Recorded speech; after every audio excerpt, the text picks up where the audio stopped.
Hey guys, my name is Zach. I'm a kinesiology and biomechanics student here at Kentucky State University.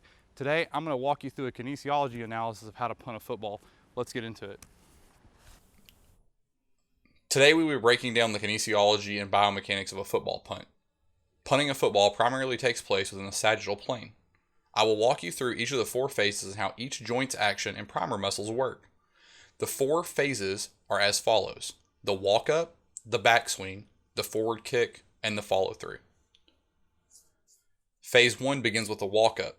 The right and left ankle joints will be in dorsiflexion from an eccentric contraction of the peroneus tertius, extensor digitorum longus, and the tibialis anterior muscle. The left knee joint is in a neutral position.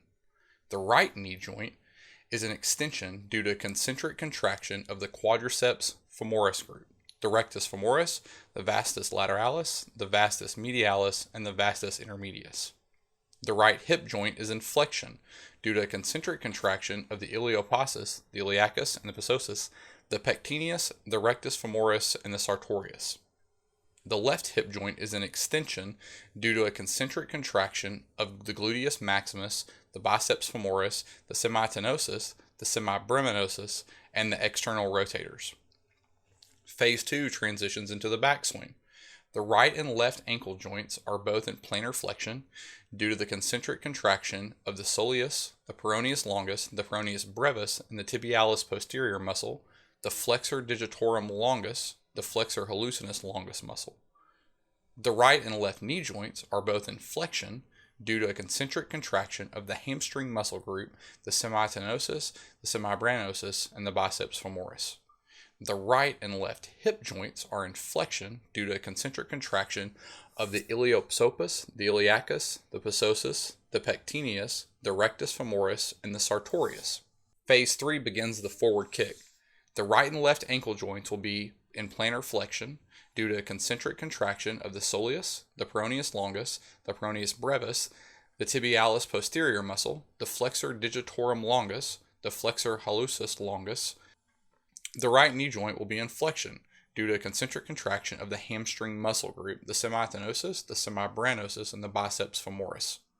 The left knee joint will be in flexion due to a concentric contraction of the hamstring muscles, the semitenosus, the semibraminosus, and the biceps femoris. The right and left hip joints will both be in flexion due to a concentric contraction of the iliopsoas, the iliacus, and the psoas, the pectineus, the rectus femoris, and the sartorius. The fourth and final phase will be the follow-through. The right and left ankle joints will be in planar flexion due to an eccentric contraction of the soleus, the peroneus longus, the peroneus brevis, the tibialis posterior muscle, the flexor digitorum longus, the flexor hallucis longus muscle. The right and left knee joints will be in extension due to a concentric contraction of the quadriceps femoris group, rectus femoris, vastus lateralis, vastus medius, and the vastus intermedius. The right and left hip joints will be in flexion due to a concentric contraction of the iliopsoas, the iliacus, and the psoas, the pectineus, the rectus femoris, and the sartorius. 3 things you should be stressing to your players are proper weightlifting, proper stretching, and proper technique. One-legged bodyweight squats with 3 sets of 10 repetitions. This can be made more difficult by holding dumbbells while you do it.